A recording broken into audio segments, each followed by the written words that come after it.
Hola, misterio fanáticos, yo soy Bonnie. Y yo soy Capi.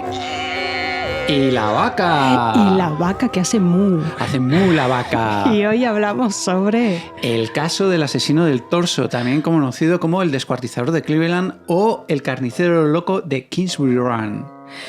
Madre mía, y nosotros con esta alegría, me ha venido un bajón ahora de repente.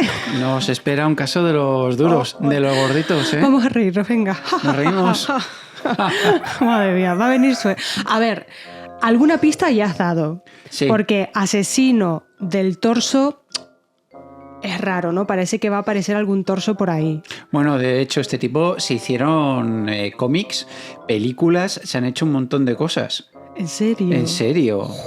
Esto es muy gore, es un capítulo muy gore. Vamos a intentarlo, gore a tope. Vamos a intentarlo hacer lo más ameno posible y va a ser difícil meter humor. Uy. Así que metemos ahora todo el humor. Todo. Vale, Bueno, venga, vamos a pues situarnos. Para situarnos un poco tenemos que ir a la ciudad de Cleveland. Cleveland es una ciudad que se encuentra en Ohio, concretamente en el condado de Cuyahoga, ¿verdad? Un nombre muy bonito. Bueno, depende cómo se mire, porque Cuyahoga ya tiene un nombre un poquito ajustadito, ¿no? Unos cuantos ahogados va a haber. Ay, Dios Esta mío. ciudad fue fundada en 1796 por el general Moses Cleveland, que le dio este insigne militar su nombre a la ciudad. La verdad es que el nombre está guay, Cuyahoga. A mí me Cuyahoga, gusta. sigues ahí. Vale, yo estoy en Cleveland. Sí, no, pero me gusta. Bueno, pues Cleveland es una ciudad que cuenta con más de 372.000 habitantes en la actualidad y es la número 54 en el ranking de ciudades de Estados Unidos de más pobladas. Pero ojo, antes era más poblada. Es mucha gente, ¿eh? Mucha gente, pues antes mucha más. ¿Cuánta más? Por lo menos una aproximación, ¿sabes de cuánto habría antes? Sí, a principios de los años 30 esta ciudad pasaba de los 900.000 habitantes. Y al comienzo de la década de los años 40 pasaba de los 800.000 habitantes. Como veis ya hay un pequeño descenso. Mira, a ver, para situarnos un poco dónde está esto, para saber dónde nos ubicamos y hacer ese efecto Google, vamos a ver, visualizamos más o menos Estados Unidos, ¿no? Y sabemos que hace frontera con Canadá. Pues entonces, mirándolo así de frente, vamos a ir a la derecha arriba, ya en frontera, y hay un pequeño lago. Y ese laguito, a ver, se escribe Erie, cosa, nombre que me parece fantástico. Oh, eso suena muy élfico. La verdad es que sí, suena élfico. Ah, bueno, Erie. Erie. Me gusta. Pues como sea un lago élfico, se van los elfos a mosquear un poquito. Pero de los elfos malos me da a mí, por todo Sí. lo que va a pasar. Pero no sé cómo se pronuncia en inglés, ¿eh? Digo, el lago Erie. Pues ese lago está justo ahí, de la frontera de Estados Unidos a Canadá. Y ahí es donde está Cleveland. Cleveland. Pues como así nos decíamos, situamos por dónde va a ir todo. Fijaros, o sea, esta ciudad actualmente es la número 54 en el ranking de ciudades de Estados Unidos, pero en su momento es una ciudad muy industrial, muy de clase obrera. Estaba en el número 6 del ranking de los Estados Unidos, como decimos. Tenía más de 900.000 personas. ¿Pero qué ocurrió justo antes de los años 30? Pues no lo sé, pero me acabo de dar cuenta que voy a juego con la taza y, ahí va, es y verdad, el jersey es verdad. Y la vaca, todo en amarillo. Todo es muy amarilla. Me parecía importante este comentario, ¿eh? Sí, es fundamental. No sé qué pasó antes de los años 30. Pues el crack bursátil de 1929 que llevó a la Gran Depresión. ¿Y eso qué es lo que hizo? Pues que las clases más vulnerables lo perdían absolutamente todo. Terrible. Sí. El hecho es que Cleveland salió muy perjudicada y hubo grandes manifestaciones y movimientos obreros. Con eso, lo que se pretendió es revitalizar la ciudad y para ello el presidente Roosevelt junto con líderes locales hicieron la exposición de los Grandes Lagos. Y tuvo cierto éxito porque esta ciudad en el primer año, en 1936, atrajo a nada más y nada menos que 4 millones de visitantes. Y en la segunda temporada a 7. Mira, eso está muy bien. Gente que se preocupe por su ciudad y quieran sacarla adelante. Ahora he dicho ciudad, pero sabes que yo tenía una profesora de historia, que no me dices cualquier otra asignatura, una profesora de historia que habla de ciudades, habla de todas estas cosas. Pues no había forma que dijera ciudad, decía siempre suidad. Bueno. Vale.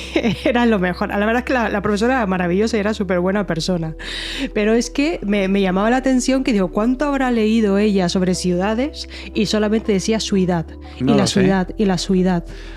Nada, un dato. Bueno, pues volvamos a nuestra historia, porque otra de las concesiones que se le hicieron a Cleveland fue la de destinar a la ciudad a la estrella del FBI del momento. ¿Y quién crees que era? A ver, déjame pensar. La verdad es que no estoy puesta en aquella época. Elliot Ness. Elliot Ness, el de Elliot los Ness, intocables. el de los intocables de Elliot Ness. Intocables Elliot Ness. Es uno de los protagonistas de nuestra historia, por no decir que es el protagonista principal. Vamos a ponerlo, pues que sí, es que podría ser el principal, pero no es el asesino. A lo mejor estoy adelantando algo. No, no lo es. Pues Elliot Ness fue llevado a la ciudad de Cleveland con la finalidad de luchar contra la corrupción y revitalizar lo que es la moral de la ciudad. De hecho, fue llevado por el alcalde republicano, Harold Barton. Y es importante este dato, alcalde republicano. Porque, ¿qué pasa? ¿Qué pasa en Estados Unidos con los republicanos y los demócratas? Hay dos grandes partidos. Claro, entonces están ellos ahí enfrentados siempre. Y vamos a comentar luego por qué es importante esto, pero todavía es muy pronto, ¿vale? Es como si dijéramos, ¿no? Trump es un republicano y Biden era un demócrata. Sí. O ¿vale? sea, siempre hay como dos partidos que destacan sobre los demás y que están ahí pues, enfrentados. Como decíamos, la idea es que Elliot Ness luchará contra la corrupción de la policía y del cuerpo de bomberos y de la administración, así como abordar los problemas del juego ilegal que había en la ciudad y algún que otro vicio más. Vamos, Elliot. Te apoyo, Elliot. Elliot Ness obtuvo... A la vaca le cae bien Elliot Ness. Me parece muy bien. Obtuvo el cargo como director de seguridad pública y este cargo lo ocupó hasta 1942. Ness era un tío duro, un tío de convicciones morales, un tío fuerte. ¿Y qué es lo que hizo nada más? Llegar, ponerse a trabajar y suspendió a nada más y nada menos que a 300 agentes de policía a los que pilló aceptando sobornos por parte de la mafia. Bien por Elliot. Muy bien, Elliot. Sí. Además, expulsó a los que eran más recalcitrantes de ellos. Y por si fuera poco, para infundir valores morales, ¿qué crees que hizo?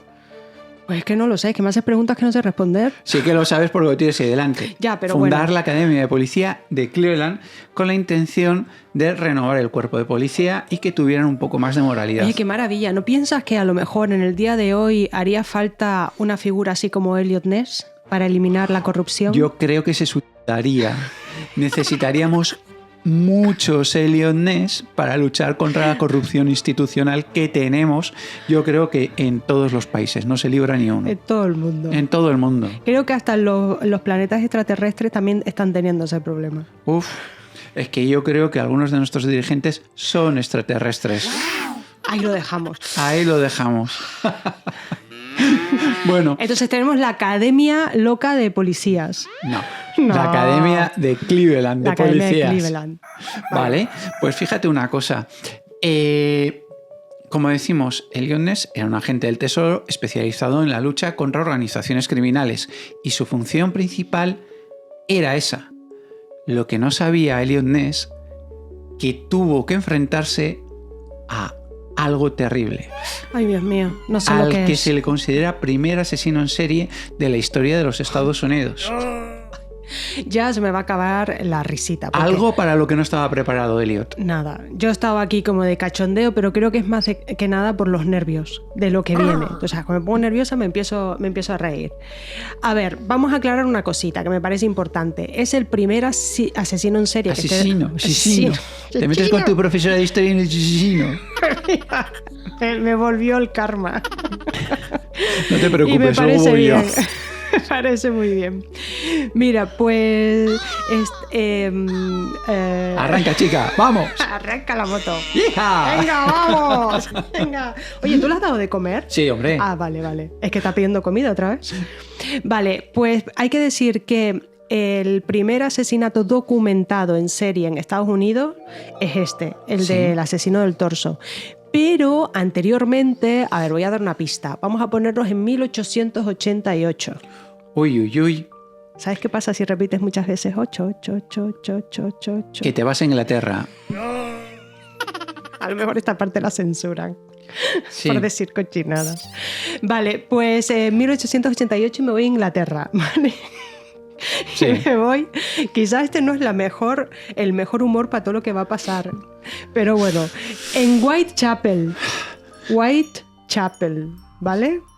Nos estás dando muchas pistas. Muchas pistas. Y asesinaron a pobres 5 mujeres en ese distrito. Sí. ¿De quién crees que podemos estar hablando? Jack, ¿Jack qué? el destripador. Jack el Destripador. ¿Cómo no? ¿Cómo no? No suena. Vale, pues Jack el Destripador fue... la verdad es que estoy diciendo todo con una alegría y esto es toda una información terrible que no sé qué me pasa hoy. Pues Jack el Destripador fue el primer asesino en serie, realmente, que esté documentado. Que esté documentado. A saber lo que hay por Antes ahí. estás seguro que habrá habido... Seguro que muchísimos más.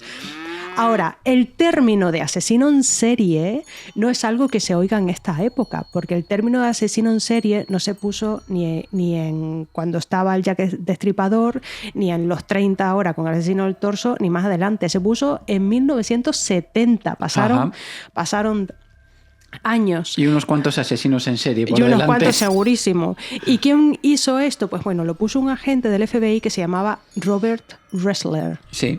Ressler. La verdad es que no sé cómo se pronuncia. Ressler. Pues resulta... Gracias. Mi gran inglés. Por esos datos de pronunciación.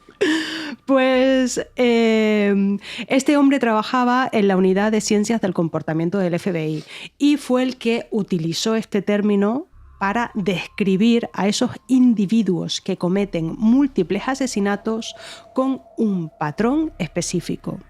Lo que nosotros, como ya sabemos, y todos nos suena lo que es un asesino en serie, pues seguiremos usando ya este término para referirnos al asesino del torso.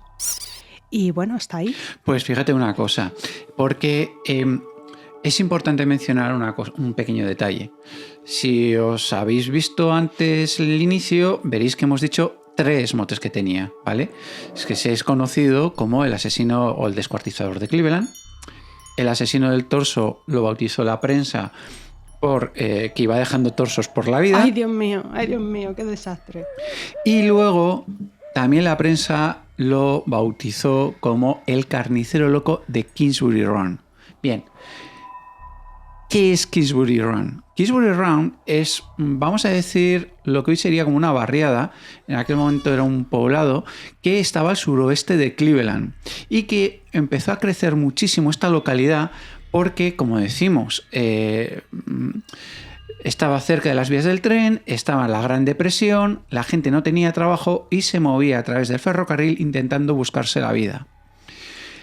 A Kingsbury Run llegaron gran cantidad de indigentes, mendigos, personas que habían perdido absolutamente todo y que empezaron a vivir como pudieron en chabolas. En Kingsbury Run fue donde empezaron a aparecer los cadáveres. Era este asesino en sí del que os estamos hablando ahora mismo. Este asesino no distinguía ni raza, ni sexo, ni religión. Lo que sí distinguía era clases sociales, porque con las clases sociales más vulnerables fue con las que se cebó. ¿Sabes qué? Antes de seguir con esto, ¿sabes de qué me he olvidado? ¿De qué? Que lo tengo apuntado además en una hoja de papel porque ha sido una noticia reciente. ¡Ah! Aarón el polaco. Me encanta cómo se llama. ¿Sabes que Aarón es un nombre que se escucha muchísimo también en Canarias? Sí. O sea, que hace gracia.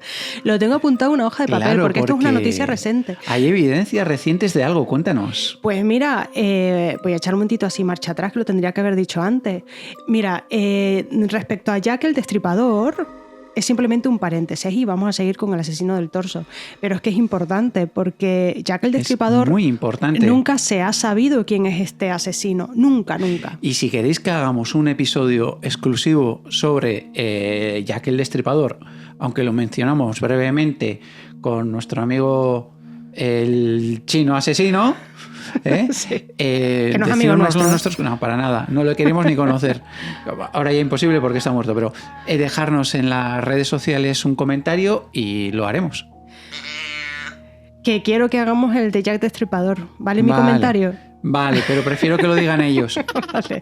Pues mira, pues resulta que ha habido un historiador que se llama Russell Edward, ¿vale? creo, porque es que lo he escrito demasiado rápido. Ajá. Creo que se llama Russell Edward. ¿Qué ha pasado? Que este hombre compró un chal que pertenecía a Catherine Eddowes, Una de las víctimas. que era una de las víctimas, y lo ha guardado. Ujú, Entonces, al final, analizó la sangre del ADN de ese chal ujú. y ha salido un 100% de coincidencia con un chico que se llamaba Aaron Kosminski, que era un inmigrante polaco que llegó en 1881 con su hermano. O sea, él llegó a Londres en 1881 y fíjense, los asesinatos fueron entre agosto y noviembre de 1888. O sea, en breve se instaló y dice, venga, pues vamos. A trabajar.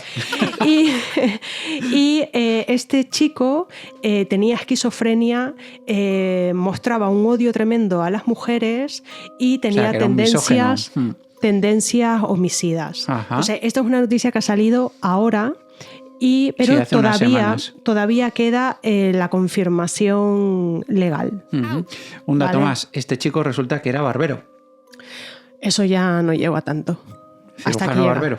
Esta fue la última noticia fresquita. Venga, pues Y en sigamos su con el momento asesino. fue uno de los 5 sospechosos, creo. Bueno, pero para eso ya nos meteremos Bueno. en el caso de Jack el Destripador. De momento que sepan que es muy probable que ya se sepa quién es Jack el Destripador. Bueno, ¿qué te parece si volvemos al primer asesinato del asesino del torso? Bueno, déjame primero hablar de esa situación de vulnerabilidad. Ah, perdón, sí. Que quiero seguir hablando hoy. Habla. Es que me estoy gustando, ¿eh? Hablas muy bien. Hasta que digas asesino, asesino, esa es mi palabra que me tiene mal.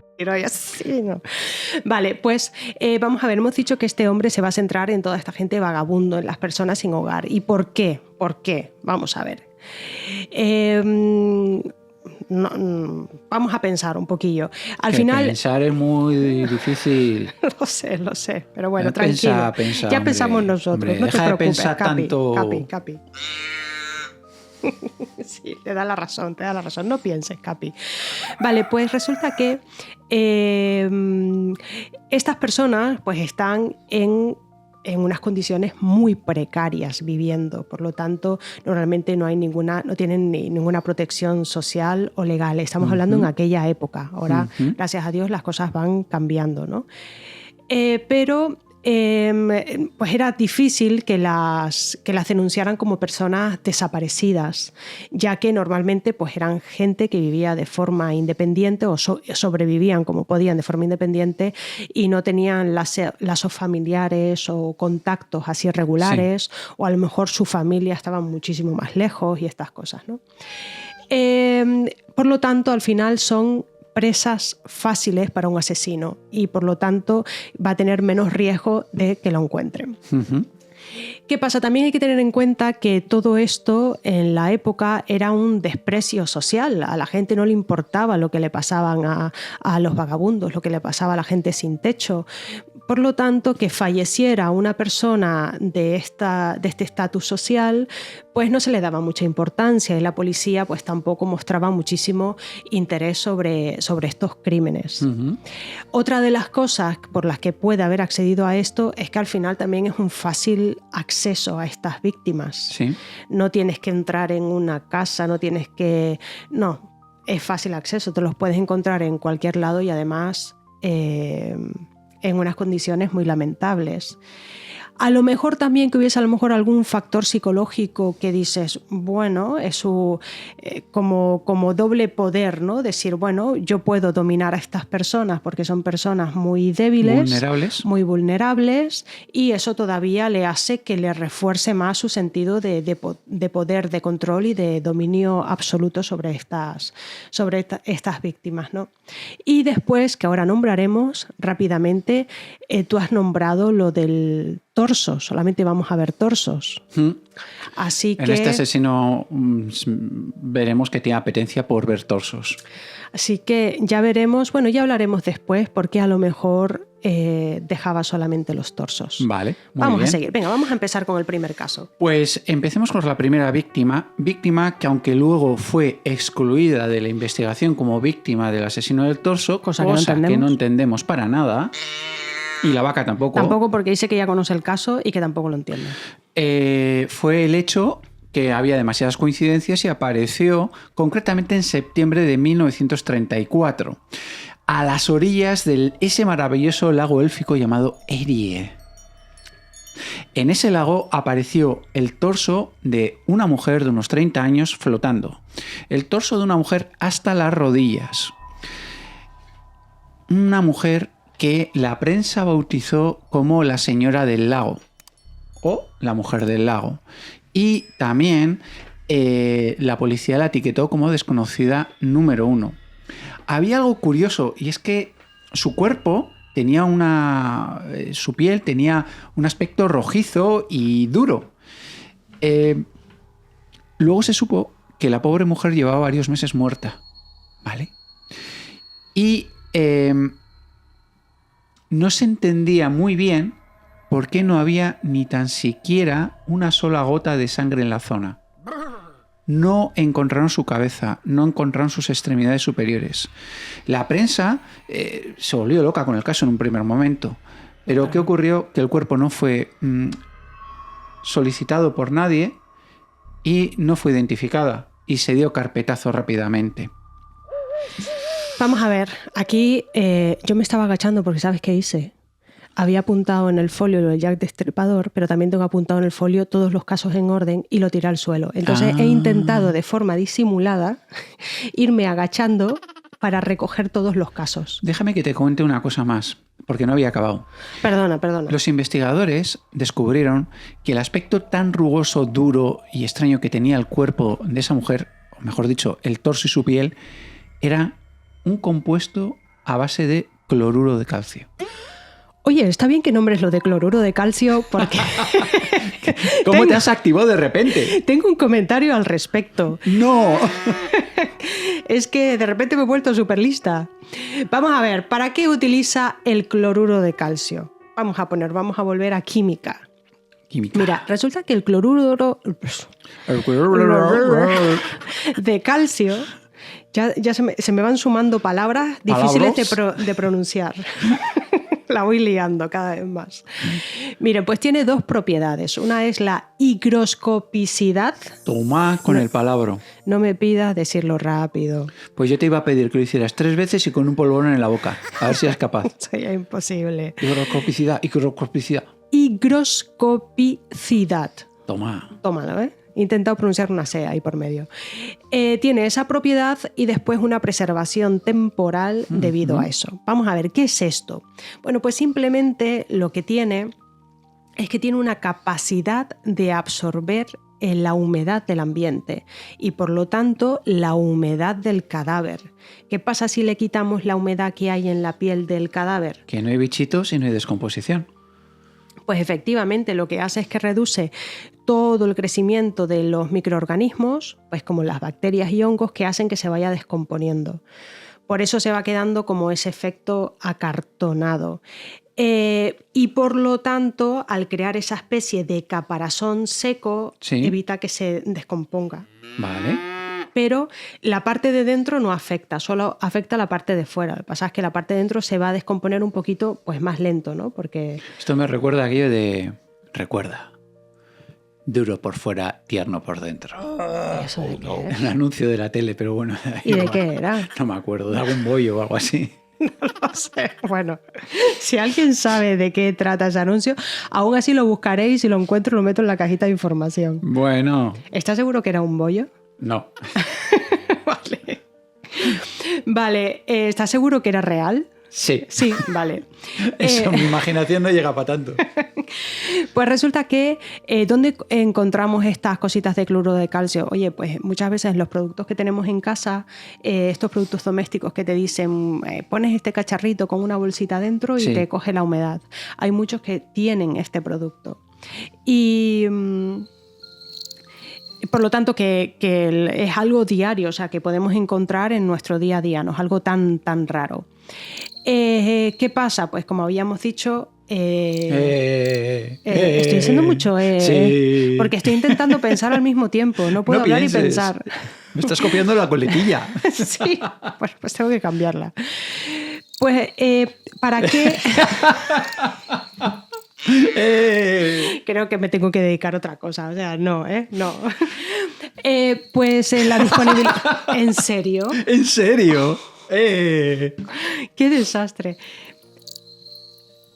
Disponibilidad del producto en aquella época. Realmente está utilizado en la industria. ¿Cómo qué? ¡Ostras! Pues sí que es verdad que meto esa coletilla, porque ahora lo necesito para poder empezar cada Yo meto frase. una mucho que dice, efectivamente.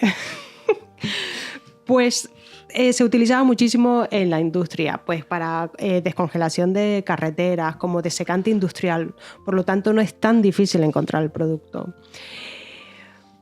Y bueno, pues ya estaría, porque ya he dicho que es para preservar el cuerpo y ya he dicho todo y que era fácil de encontrar. Por lo tanto, que lo pudiese usar, pues lo podía usar no solamente un especialista químico, sino cualquiera. Cualquier persona podía utilizar. Claro, lo que estamos intentando es de alguna forma a ver si vamos sacando pistas para nosotros montarnos el esquema y ver qué perfil puede tener ese asesino. Me queda una cosa. ¿Qué te pasa? ¿Cómo se echaba el producto? Pues mira, tú lo puedes echar como una brochita. Así pintaba, así. Pintando. O podías echarle un spray, que yo no sé si en la época, ¿no? En la o época. lo sumergías en eso. Un estanque. Por lo tanto, además ellos dicen que posiblemente hubiese sido sumergido en este producto. Eso nos da pistas de que esta persona, este asesino, al menos tiene acceso a una infraestructura donde puede sumergir los cuerpos. Ajá. Muy bien. Pues, ¿qué es lo que ocurrió? Pues no lo sé, pero no digas No, simplemente pasó un año de tiempo. El caso de la mujer del lago desapareció completamente de los tabloides. El cuerpo no fue... ¿De dónde? De los tabloides. Ah, tabloides, te quedó un poco rarito, ¿eh? Ay, es que yo hablo rarito. Venga, sigue. Desapareció de los periódicos, de la prensa local y de la nacional, por supuesto.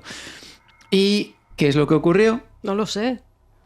Pues que se olvidó la gente de aquel caso hasta que en septiembre de 1935 aparecieron 2 cuerpos más, concretamente el día 23 de septiembre de 1935.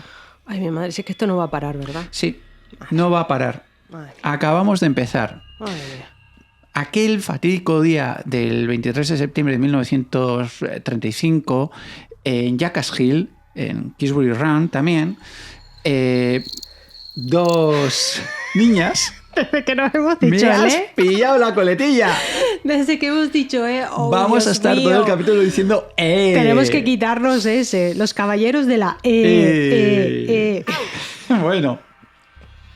Pues apareció un cuerpo de un hombre joven. Apareció solamente el torso. No había sangre alrededor. Y encima el hombre se encontraba castrado. Claro, las niñas dieron la voz de alarma. Hemos encontrado a un señor muerto y demás. Aparecieron las autoridades. Yo no creo que las niñas dijeran así. No, bueno. Yo creo que las niñas... Estarían en shock. Y dirían así y así chillando, le señalarían el sitio. Porque eso tiene que ser para una niña, o sea, si ya para un adulto tiene que ser shock. Bueno, para una pues niña, llegaron las autoridades y descubrieron que este cadáver, si lo consiguieron identificar, era una persona bastante conocida de la zona. Su nombre, Edward Andrassy. Ajá. Y Andrassy era un delincuente juvenil, por eso era bastante conocido. Era un tío bastante conflictivo, era un chaval joven, de unos 20 años. Pero lo que ocurrió fue que a tan solo 9 metros había un segundo cadáver. Ay, mi madre. El cadáver de un hombre llamado John Doe. Y John Doe no había tampoco de él una sola gota de sangre en la escena del crimen. Resulta que estaba completamente desnudo, salvo por unos calcetines. Bueno, un detalle del asesino, para que no pase Le frío. dejó los calcetines puestos al cadáver. Ay, mi madre. El resto de la ropa había desaparecido. Y al igual que Andrassy, no tenía cabeza y estaba castrado. Un pequeño detalle más. Aunque Andrassy fue descubierto en segundo lugar, era la tercera víctima. Ya ha muerto entre 2 y 4 días. Doe llevaba más tiempo, entre 3 y 4 semanas, por lo que su fallecimiento se instalaba en torno a finales de julio, principios de agosto. Terrible, ¿verdad? A mí me está dando un poquito de náuseas todo esto. Sí. Sí, mira, vamos a ver, aquí hay una cosa que es ese desangrado, ¿eh?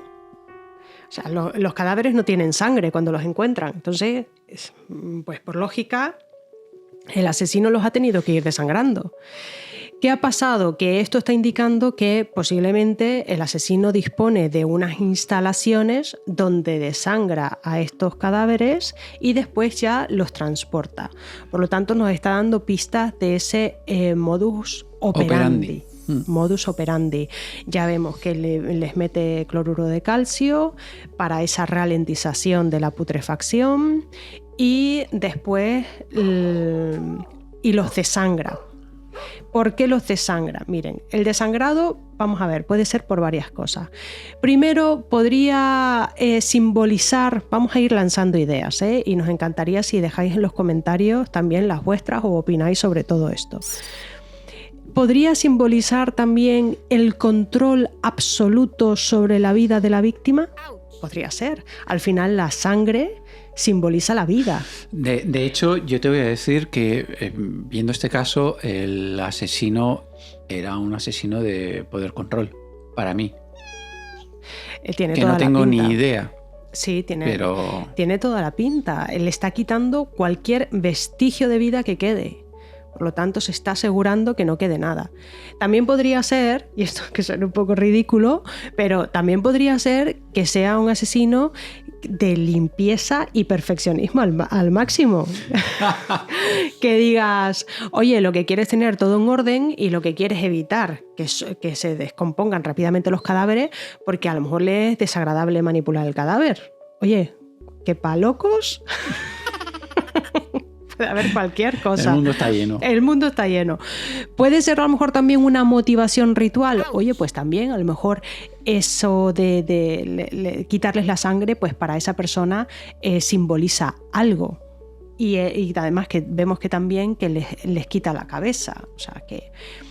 Hoy en día podríamos decir, vale, pues es que está intentando quitar todo rastro también de ADN que hay en la sangre para quitar evidencias. En aquella época el ADN pues todavía no se conocía, así que para sacar evidencias. Pero al final, si dejaban sangre, la sangre deja rastro. La sangre sí podría haber sido un camino a seguir. Vamos a ver desde otra perspectiva. Una perspectiva más práctica. Sí. Puede ser también que le haya quitado la sangre simplemente para que el cuerpo pese menos. Claro, y para así poder transportarlo también. Poder transportar. Puede ser una opción. O podría ser también que el hombre a lo mejor en el primer serruchazo le saltó sangre a la cara, a las paredes y tal, y después se vio que tuvo que limpiar todo eso y dijo, mira, si mejor le quito primero la sangre, me evito este problema después. Eso a mí no me cuadra mucho porque el tío tenía bastantes conocimientos de anatomía, pero bueno. Pero oye, yo voy soltando cosas. A lo mejor al hombre pues no le gustaba que saltara sangre y dice, pues así está todo más limpito y después no tengo que estar limpiando. Nah. Que a mí me pasa cuando estoy cocinando en la cocina, que hay veces... ¿Cocinas en la cocina? Que cocino en la cocina, que hay veces que la cocina me queda hecho un Cristo y digo, ¡ay, mi madre! Vale, pues, o también podría ser conocimientos, o sea, está mostrando también con todos estos cortes que hace y sabiendo una técnica del desangrado, sabe y teniendo todo bajo control, hay unos conocimientos anatómicos básicos ahí, por lo tanto nos llevan a que el asesino podría ser un médico, pero es que también podría ser un carnicero. Pero es que también podría ser alguien que esté frecuentemente en contacto con cadáveres, como podría ser un embalsamador, por ejemplo. Podría ser. Lo que está claro es que al quitar la sangre, pues también evita que todo se pudra mucho antes. Por lo tanto, ya tenemos la piel tratada con cloruro de calcio y le quitamos la sangre también para evitar ese deterioro tan rápido. Ajá. Y no suena esto, por ejemplo, ¡Ay, Dios! no suena A ver. a los taxidermistas. ¿Saben lo que son los taxidermistas? Sí, hombre, los que conducen taxis. Y que llevan a los dermatólogos. Eso, los taxistas de los dermatólogos, los taxidermistas. Que me hace mucha gracia esta tontería.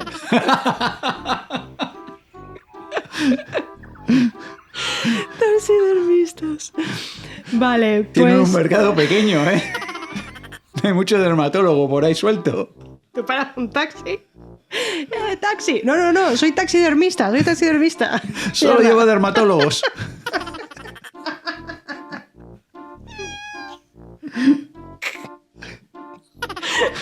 Qué tontería. Vale, pues resulta que los taxidermistas, a nuestra pena, porque ya nos gustaría que fueran taxis exclusivos de dermatólogos, pues resulta que no, los taxidermistas... Se van a morir de hambre.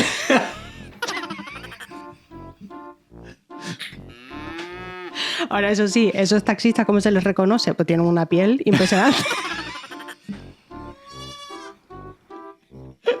Una piel buenísima. Si tú ves a un taxista que tiene una piel estupenda, sabes que es taxidermista. Es un taxidermista.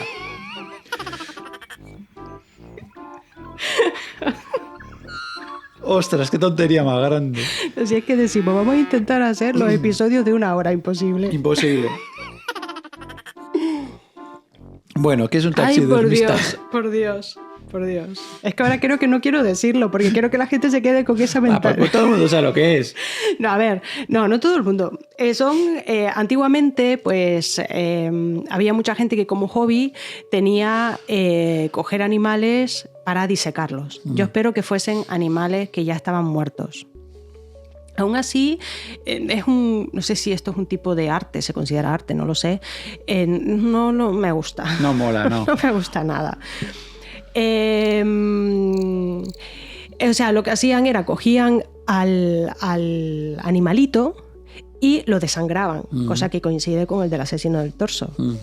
Y después le quitaban la piel, eso no lo hace el asesino del torso, porque el asesino lo deja con todo dentro, pero le quitaban la piel y esa piel la trataban con químicos para que no se estropeara. Eso sí coincide con el asesino del torso. Sí. Lo que pasa es que, claro, ellos quitaban todo el relleno y después van pegando la piel sobre una estructura en forma del animalito.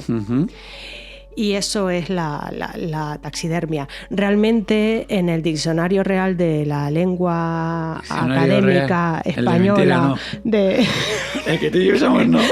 Creo que he metido demasiadas palabras.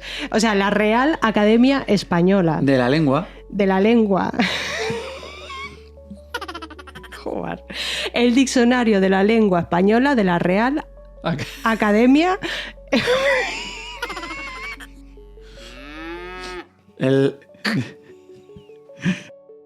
Te me has quedado completamente cao, ¿eh? Es que no sé cómo se llama. RAE. La RAE. Real Academia Española. Española. Ya está, de la lengua. Me falta la L. Sería Rael. Vale, pues aquí dicen que, o sea, solamente taxidermia sirve solo para animales.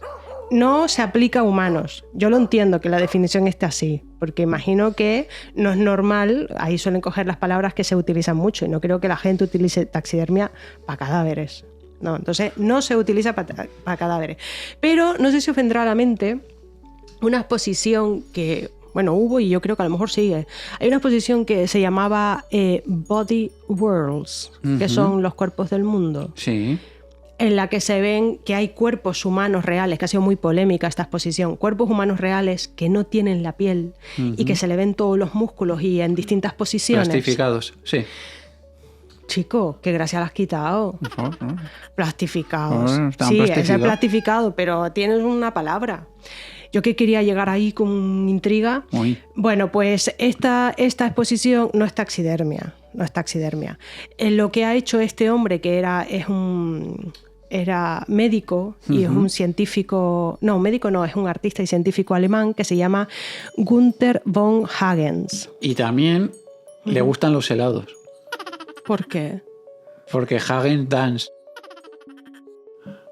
A este le gustan los helados. Tenía que ser de la empresa o primo A del ver, que lo no, hizo. no creo que sea primo, no creo que sea primo. Ahora, si lo piensas, también se dedicaban a la conservación. También Porque los helados en el congelador, oye, a lo Ahí mejor está. resulta que es un familiar. Ahí está. Es un ¡Yo! familiar.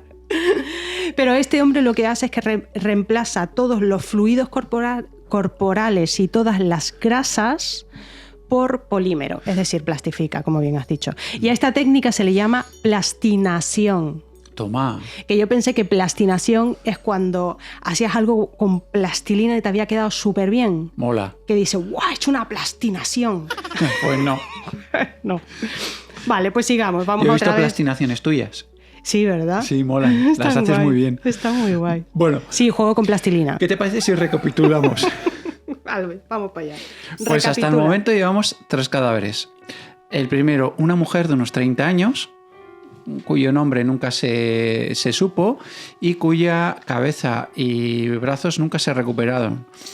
Conocida como la mujer del lago o desconocida número 1. El segundo fue John Doe, un hombre de unos 40 años, cuyo cuerpo también fue tratado por cloruro cálcico como esta otra mujer desconocida. Y en tercer lugar, un joven de apenas 20 años, delincuente juvenil, Edward Andrassy. Hasta este momento, Eliot Ness todavía no estaba al cargo de la investigación. De hecho, Eliot Ness llegó a ostentar el puesto de director público de seguridad hacia finales de 1935. Estos cadáveres los encontraron en septiembre del 35. Pero ahí no acaba la cosa, ¿verdad? Ahí no acaba la cosa. Ay, Dios mío. Porque apareció un cuarto cadáver. Madre mía. Concretamente el 26 de enero de 1936, en Downtown Cleveland, entre las calles 2315 y 2325. Ah, ya sé dónde. Sí, ¿verdad? Sí, sí. Tú pasas por ahí a menudo, ¿no? A comprarte un Häagen-Dazs. La verdad es que, déjame ser...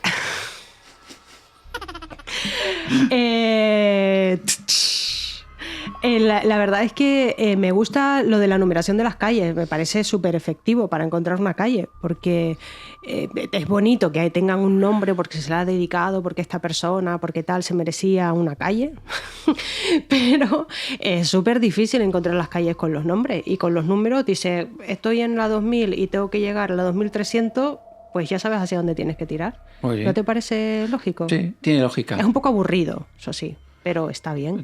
Aburrido poquito, sí. Pero bueno, el hecho es que encontraron el cadáver de una pobre mujer. Una mujer que llevaba muerta unos cuantos días, de 3 a 4 días. Y era una mujer cuyo cuerpo también estaba decapitado. Se trataba de una prostituta cuyo nombre era Florence Genevieve Polillo. ¿Qué te parece?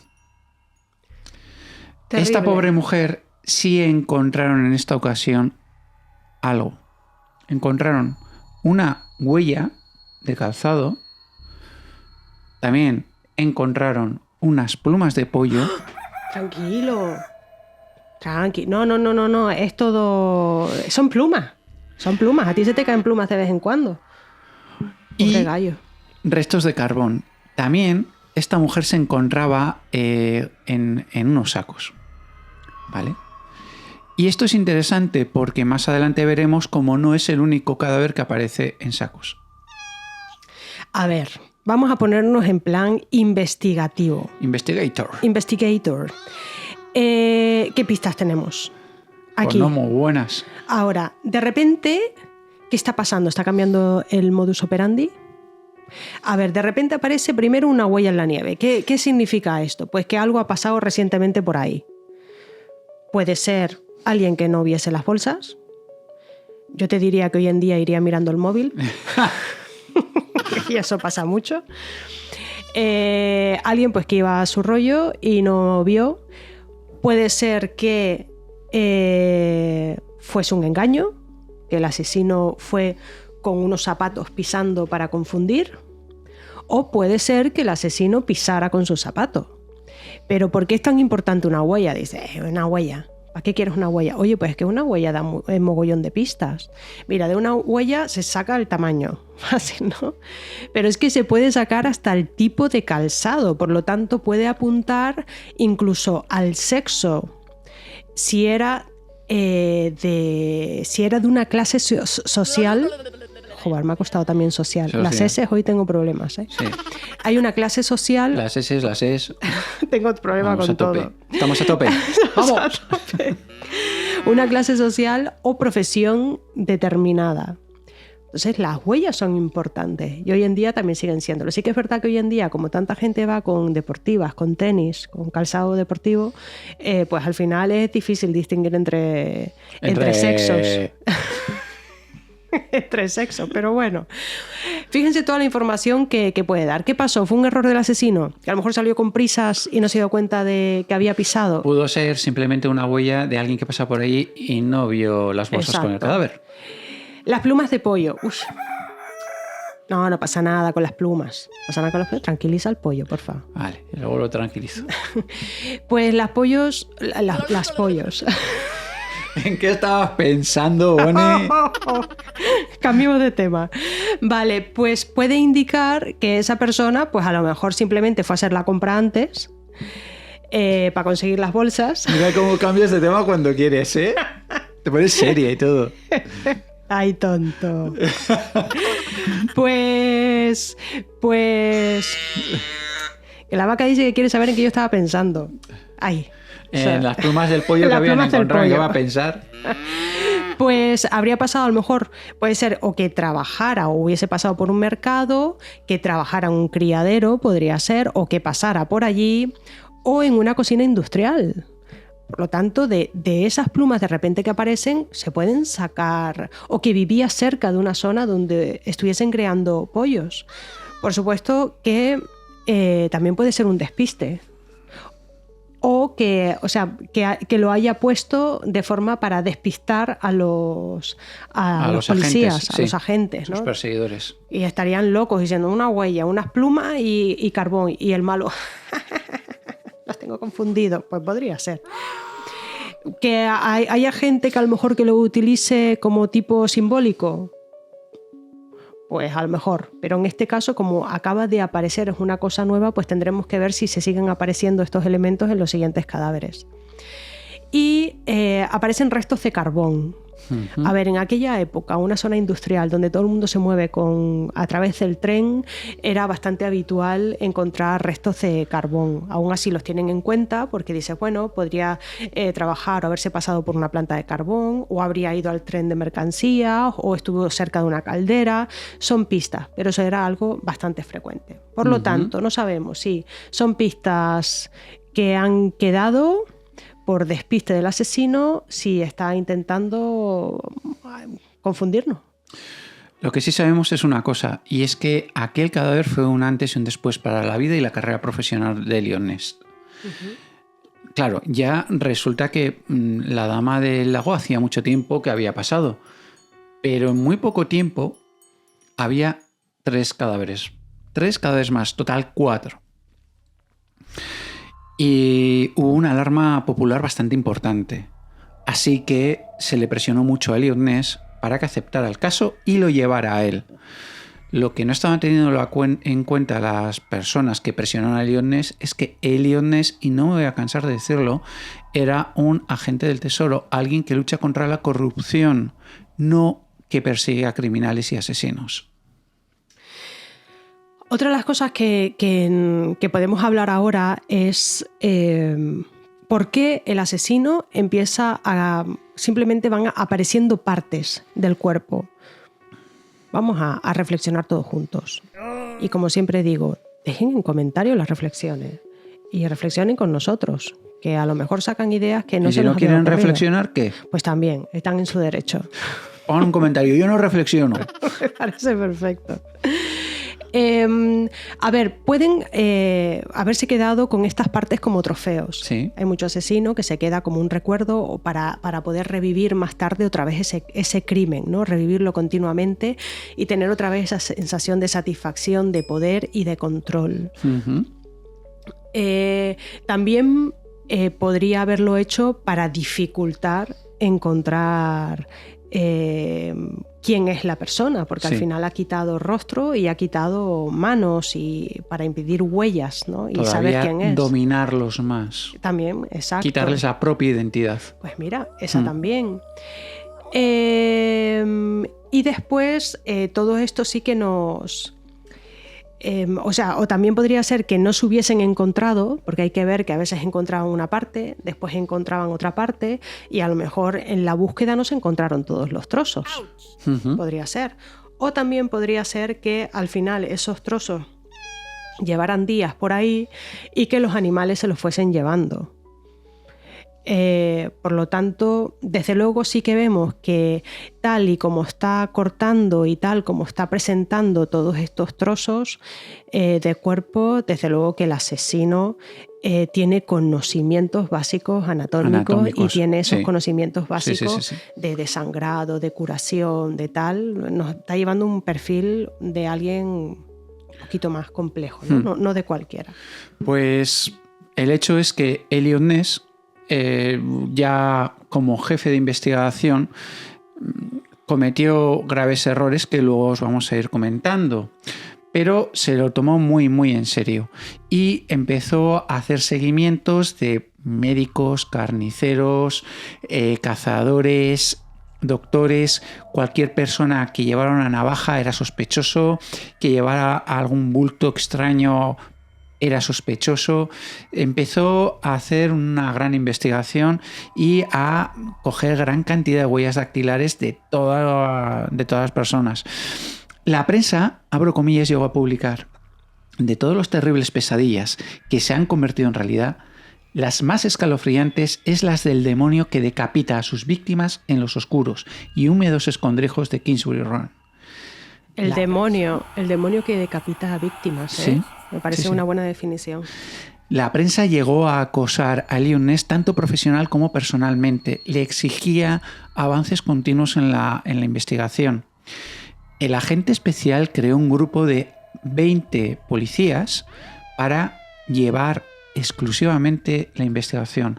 Estaban dedicados única y exclusivamente a investigar, a capturar al asesino del torso. También se creó un grupo especial llamado Los Desconocidos.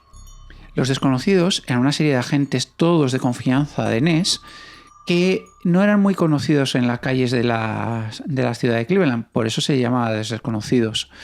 Y lo que hicieron estos agentes fue vestirse de vagabundos y tratar de mezclarse con las personas que vivían en Kingsbury Run con la finalidad de conseguir información o incluso que el propio asesino se fijara en ellos como posibles víctimas con la finalidad de detenerle. Un trabajo bastante peligroso. Interrogó a miles de personas, miles de indigentes, tomó huellas dactilares, revolvió cada rincón de Kingsbury Run, como ya os diremos. El diario de Cleveland News llegó a ofrecer una recompensa de $1,000. $1,000 en la época era una barbaridad de dinero, y más en plena Gran Depresión, por cualquier información que llevara a la captura de ese asesino, de ese infame asesino del torso. Pero no se consiguió absolutamente nada. Yo no sé hasta qué punto las recompensas son buenas para buscar a alguien, porque creo que, y más en una etapa de crisis donde todo el mundo quiere dinero, imagino que habrá mucha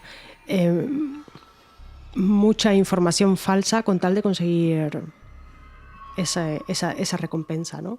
A ver, aquí comentas algo que dices que se disfrazan de vagabundos. Pues mira, eso no nos tiene que sorprender porque eso es algo que se sigue haciendo hoy en día. Uh-huh. Hoy en día la policía pues llaman a esto técnicas de operaciones encubiertas. ¿Qué significa esto? Bueno, pues lo que intentan es meter a una persona dentro de esa comunidad, de ese entorno, de esa red criminal, ¿sí?, para que recolecte toda esa información de primera mano. Eso es lo que se pretende. Por lo tanto, pueden ser disfrazados de indigentes, pueden meterse en redes de tráfico de drogas, de armas, pueden meterse dentro de grupos terroristas o incluso en entornos de explotación sexual. Uh-huh. Hoy en día también en línea, online, hay muchos que se hacen pasar por menores de edad, precisamente para intentar capturar a todos estos depredadores sexuales. Al final es una profesión de muchísimo riesgo, porque tengan en cuenta que si se descubre cuál es su verdadera identidad, pues a qué peligro se exponen ellos y su familia. Cambio de barrio, La Palmas. Pero bueno, pues hasta ahí. Pues el hecho es que, como decimos, Elliot Ness se tomó muy en serio el caso y lo dio todo. El gran problema que tuvo es que equivocó las técnicas para desarticular organizaciones mafiosas criminales con las técnicas que se deben usar para buscar a un asesino en serie. También hay que decir que en los años 30 poco o nada se sabía sobre el tema de los asesinos en serie. Y Elliot Ness no era su campo de especialización. De todas formas, Ness hizo una cosa muy bien y fue entrevistarse con patólogos y forenses que habían llevado la investigación desde el principio. No sabemos muy bien el motivo por qué, pero fue en estas reuniones cuando se consiguió excluir a la mujer del lago, la desconocida número 1, como víctima del asesino del torso. No lo entendemos muy bien porque había demasiadas coincidencias. Sí, no sé, eso sabrán los patólogos forenses, sabrán por qué decidieron quitar ese primer cadáver que tanto se parece al resto en el modus operandi. Sí. Vamos a ver, aquí hemos nombrado a patólogo forense. Forense seguro que a muchos les suenan por las series, por todo, ¿no? Pero el patólogo, ¿qué es un patólogo? Y no tienen que ver con los patos, es lo que todos decimos. Estaba pensando en ello. ¡Qué gracioso, un pato! Pato, Pato aventuras. Madre mía, no sé si eso existe todavía. No sé, supongo que sí. Pues un patólogo al final es un médico especializado que lo que va a estudiar son los tejidos, las células, todos los órganos de los cuerpos. Lo que va a hacer es diagnosticar las enfermedades, para hacernos una idea. Lo podemos encontrar en el hospital, pero también en laboratorios. Es cuando te corta a lo mejor un trocito de piel y hay que analizarla para saber lo que tiene, pues ahí está el patólogo. Pues para todas las biopsias o el estudio de la sangre y todo. Tanto de persona viva como muerta puede hacerlo. Y el forense es un médico especializado en investigar las causas de la muerte. En especial, pues si hay algo sospechoso, si hay algo inusual. Viene a ser como ese detective médico que va a trabajar Va a trabajar realizando. Es que he tenido una E y tú sabes que hoy me están costando muchas cosas. Muchas cosas. Yo me paso la A.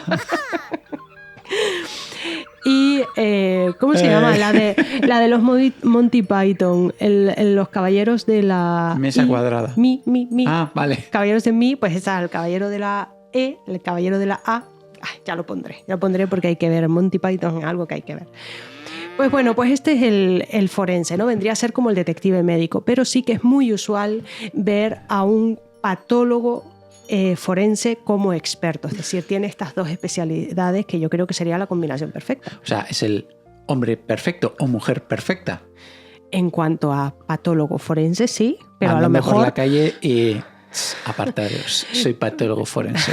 Pero a lo mejor cocina muy mal en casa, ¿sabes? No puede ser. Si es patólogo forense, tiene que cocinar bien. No, desde luego que la labor de esta gente, gracias a la labor de esta gente, pues podemos descubrir quiénes son asesinos y muchas cosas más. Bueno, menos mal que hay gente sabia en el mundo. El hecho es que en esas reuniones con los patólogos forenses, los patólogos y los forenses, Elliot Ness y sus agentes empezaron a perfilar poco a poco quién era este asesino del torso.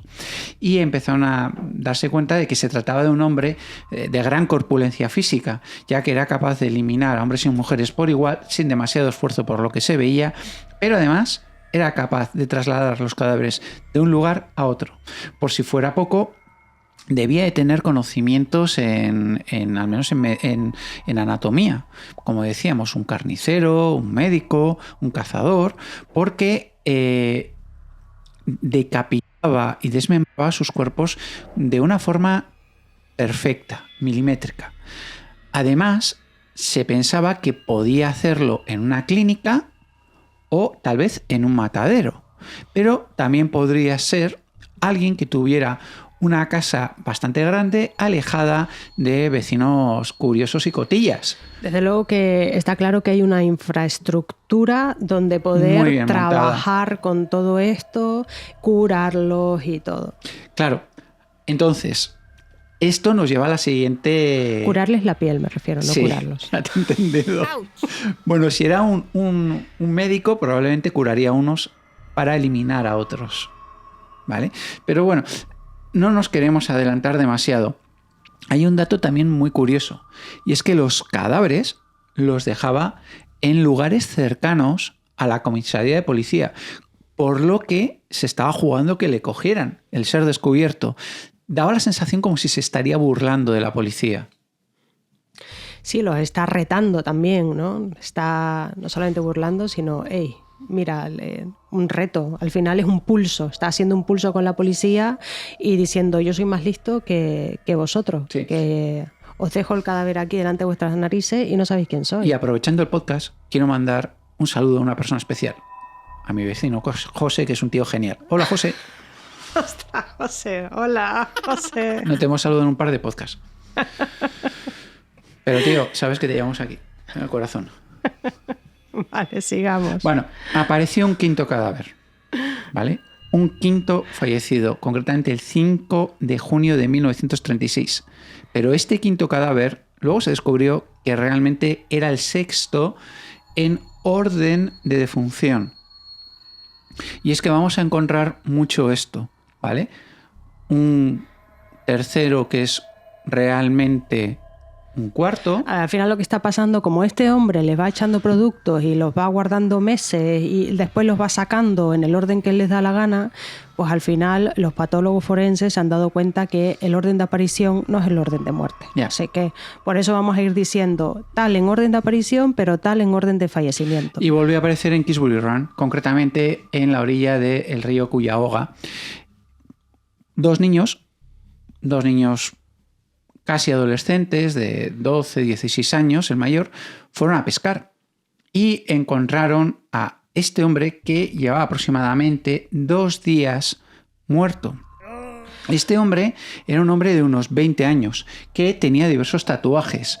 Uno de los tatuajes ponía Helen and Paul y en otro las iniciales W, C y G. También, es curioso, tenía calzoncillos. Y los calzoncillos... Sí, porque la gran mayoría de los cadáveres habían aparecido desnudos. Vale. No, pensé que era raro que una persona tuviese calzoncillos. Digo, bueno, yo no sé tú, Capi, cómo vas de libre por la vida, pero normalmente la gente lleva calzoncillos. Bueno, pues el hecho es que eran las iniciales... en los calzoncillos aparecían las iniciales de una lavandería, del propietario de la lavandería, JD. El hombre estaba decapitado y sin vida, y su cuerpo estaba limpio y sin sangre. Otro más. Desde luego que los niños de esta ciudad están todos traumatizados. Pobrecitos. Y están encima, encontrando por todos si los fuera cadáveres. poco, el cadáver se volvió a encontrar enfrente de la comisaría de Nickel Plate. Toma ahí. Cerquita. En tu cara te lo dejo. Se creía que este hombre podría ser un marinero porque llevaba 6 tatuajes. Y aunque hoy todo el mundo se tatúa porque está de moda, en aquella época no lo hacía todo el mundo ni cualquiera. Igual que el tema de los piercings, que significaba que habían pasado un gran cabo, los marineros. Esta víctima, en esta ocasión, hubo otra pista más. Y es que uno de los testigos parece ser que vio en las inmediaciones un sedán negro irse a gran velocidad. Entonces, vamos a seguir añadiendo pistas. Otra pista más. ¿Qué es esto del sedán negro? El sedán de la marca Ford, por ejemplo. ¿Es un coche? Es un coche. Podía costar en aquella época como unos 500 o 800 dólares. Es decir, que hoy en día ha subido un poquito más. estaríamos hablando entre unos 7.000 y 13.000 euros. Es lo que costaría el coche. Entonces tenemos que buscar qué personas en aquella época podrían comprarse ese coche. Vamos a ver si han visto un coche pasando por ahí, pues lo primero que tendrán que hacer es pensar, ostras, pues si este es un sospechoso, ¿dónde nos sitúa? ¿Dónde nos lleva?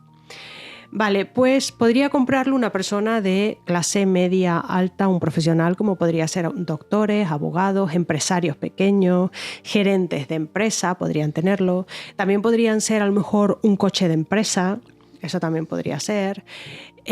También podría ser coches que utilizan la mafia para usarlo. Trasladar sus cadáveres. Trasladar sus cadáveres para transportar mercancía. Sus secuestrados.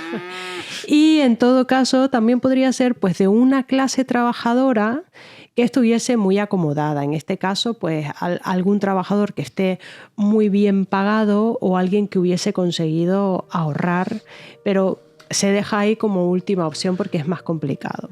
Sí. Por lo tanto, nos está situando en una clase social pues un poquito más alta, desde luego que no trabajadora. Sí. Pues volvieron a aparecer más cadáveres. Concretamente, un sexto cadáver el 22 de julio de 1936. Apareció el cadáver de un hombre también desmembrado, al cual se le puso el nombre de desconocido número 3. Este hombre llevaba varias semanas muertos. De hecho, se estimó que podía llevar muerto aproximadamente desde mayo, por lo que era la víctima sexta en aparición, pero quinta en ejecución. Este hombre tenía unos 40 años y hubo un cambio aquí. Hubo un cambio, porque aquí el hombre apareció completamente rodeado de sangre y con su ropa llena de sangre. Claro, esto nos lleva a pensar. Este hombre fue asesinado allí mismo. Claro, fue asesinado allí mismo, pero hasta ahora el modus operandi ha sido totalmente distinto. ¿Qué estamos diciendo? ¿Ha habido un cambio de modus? Que alguien esté copiando, intentando imitar lo que hace el asesino del torso, podría ser. Sabemos que la gente está muy loca. O que está cambiándolo porque intenta buscar otra cosa ritual o simbólica, no sabemos. Pero desde luego que la aparición de este cadáver despista muchísimo. Sí. Pero sí es curioso que este cadáver, que difiere mucho del resto, sí se incluye en el caso, pero la dama del lago, que es prácticamente igual que el resto, se quita. Sí, no tiene mucha lógica. Pero lo que volvió a ocurrir es que el 10 de septiembre de 1936 apareció un séptimo cadáver, que luego veremos que realmente es el octavo en orden de defunción. Así que os damos pistas, van a aparecer más cadáveres. Y Elliot Ness estaba ya que se le comían los demonios. Normal. El hombre también apareció en Kingsbury Run y la víctima estaba también completamente mutilada. Este hombre nunca se conoció su identidad y fue etiquetado como desconocido número 4. Por si fuera poco, era un hombre de unos 20-30 años de edad, pero en un primer momento solo se encontró la parte superior de su torso. Tuvieron que pasar unos cuantos días para que apareciera en un desagüe cercano el resto del torso y sus piernas. Que ahí es lo que siempre digo yo. ¿Será realmente que la policía tardó varios días en encontrar esa parte del cuerpo o es que el asesino fue poniéndoles trozos días después? Es que puede eso nunca ser, puede ser. De hecho, sí que hubo una cosita, y es que se dieron cuenta que este tío no era un asesino vulgar y corriente porque estaba perfectamente diseccionado el cadáver en esta ocasión. O sea, ya el torso lo había partido por la mitad y el corte era limpio. Y confirmaba que debía ser una persona fuerte, una envergadura fuerte. Sí. Sí. En esta ocasión volvió a aparecer otra pista y fue una furgoneta color verde de la marca Ford. Me fastidia que sea de color verde porque es un color bonito. Es muy chulo, ¿verdad? Contra, que la pusieran negra. Venga, negro sí, de malos. Pero el verde no. No. El juez de condado Samuel Gerber, llevó a decir que sospechaban de que el asesino pudiera ser un médico o que tuviera grandes conocimientos en disección clínica y que además estaba drogando a sus víctimas. Mira, ¿sabes qué pasa unos meses más tarde, en 1937? ¿Qué En ocurrió? concreto, el 23 de febrero. Pues, ¿qué va a pasar? ¿Qué va a pasar? Otra víctima. Madre mía, si es que esto no acaba, esto es horrible. Octavo en orden de aparición y noveno de fallecimiento. Mira, vamos a ver. En esta ocasión es una mujer y no se sabe quién es. Por lo tanto, tenemos que nombrarla como mujer desconocida 2. ¿Y dónde la encuentran? A orillas del lago Erie. Lago tan bonito y con un nombre tan bonito. Y lleno de elfos y de que- cadáveres. Y que tenga esta historia, esto es terrible. Al parecer ya llevaba unos 3 o 4 días muerta y se encuentra la mitad superior del torso de la mujer y días después se encuentra la parte inferior. Si es que tiene tela todo. Por eso digo, yo creo que este hombre iba poniéndoles trozos y iba viendo y jugando. Es que Yo esto creo es que muy a mí me da la macabro. sensación que estaba vacilando completamente a la policía. Es súper macabro, sí. Es un continuo pulso con la policía y jugar con ellos. Sí. Y yo creo que sentirse el más listo y poderoso también, poder y control, ¿no? Exacto. También sobre la policía. Exacto. ¿Y qué pasa? Mira, pues Elliot Ness ya estaba desesperado. Ya estaba hasta los mismísimos, lo digo yo, no lo pone en ningún escrito, pero yo os digo que este hombre estaba ya hasta los mismísimos. Pues se sentía muy presionado y un par de días después se le ocurre la idea y dice, ¿y si hablo yo con la prensa y les digo que empiecen a hablar de este asesino de alguna forma, pues para ponerlo nervioso? Para provocarlo. Y para provocarlo y a ver si así comete algún error a través de la mete la prensa. pata. Y claro, la prensa, en vez de ponerse a ayudar en esa táctica que ha pensado Elliot Ness, ¿qué hacen? Pues al final dicen, mira, nosotros nos va el sensacionalismo, nosotros vamos a jugar aquí y vamos a mostrar la debilidad que tiene un inspector, no sé si era inspector, Elliot Ness, Un vamos a agente, dejarlo sí. ahí, porque yo no sé los cargos. Era el director de toda la parte Del de seguridad, Departamento de Seguridad, del sí. Departamento de Seguridad. Vamos a jugar con él y mostrarle a todo el mundo que este hombre está perdidísimo y lo que es incapaz de detener a un asesino. En lugar de tomarlo como una estrategia, lo tomaron como una debilidad. Fueron unos amarillistas los periodistas de la época. Y sigue tú. Jugaron. Bien, ¿qué es lo que ocurrió? Que le dieron cera por todos lados otra vez a Elliot Ness. Y encima lo que consiguieron es que no se progresara en el caso y, por si fuera poco, que la opinión pública se les echara encima al pobre Ness. Y en todo esto, que el 6 de junio de 1937 volvió a aparecer un cadáver. Pero ojo, porque este es el 9º cadáver que aparece, pero este cadáver realmente es el 7º en orden de fallecimiento, porque esta pobre mujer llevaba un año muerta. Un año muerta. muerta. Pero un año, o sea, madre mía. Claro, los reporteros todavía cargaron más las tintas contra Ness.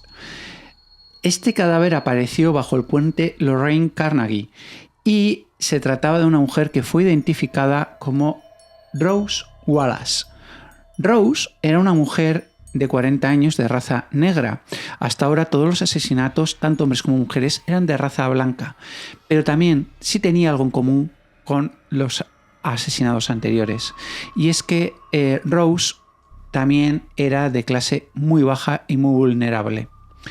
Por si fuera poco, Rose se encontraba metida en unos sacos de arpillera.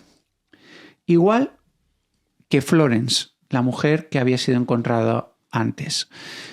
Pero por si fuese poco, además, la cabeza estaba separada del cuerpo. Es decir, había sido también decapitada. Por suerte se consiguió encontrar la cabeza y se identificó su cadáver. Una de las pocas. Se consiguió identificar por los registros dentales. ¿Qué tú dices? Porque hay algunos que sí se encuentra la cabeza, otros que no. El hecho es que la gran mayoría, como decimos, de víctimas eran gente pobre, gente vulnerable.